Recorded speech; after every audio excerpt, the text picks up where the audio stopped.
napakahalaga nitong pagpa-file ng reklamo dahil bukas, sabi nila magtatapos na ang trabaho ng Independent Commission on Infrastructure na wala man lang matataas na opisyal na napanagot, walang nakulong, merong mga kaso pero ilan lamang at saka yung mga maliliit na isda lamang.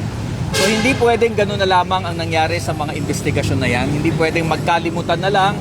At dahil Holy Week na, hindi na natin papansinin. At dahil ibang krisis naman ang kinakaharap natin, makakalimutan na lang ito.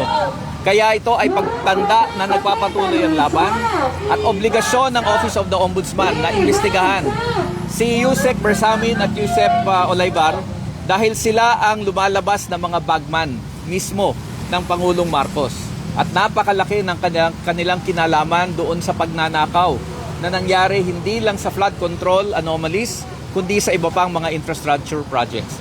So, pagpapanagot ito sa mga sangkot sa korupsyon at pagpapaalala sa gobyerno na hindi tayo nakakalimot at kailangan pa rin managot ang lahat ng sangkot. So are you satisfied with the way things are going now? Yung dami ng kaso, dami ng iniimbestigahan,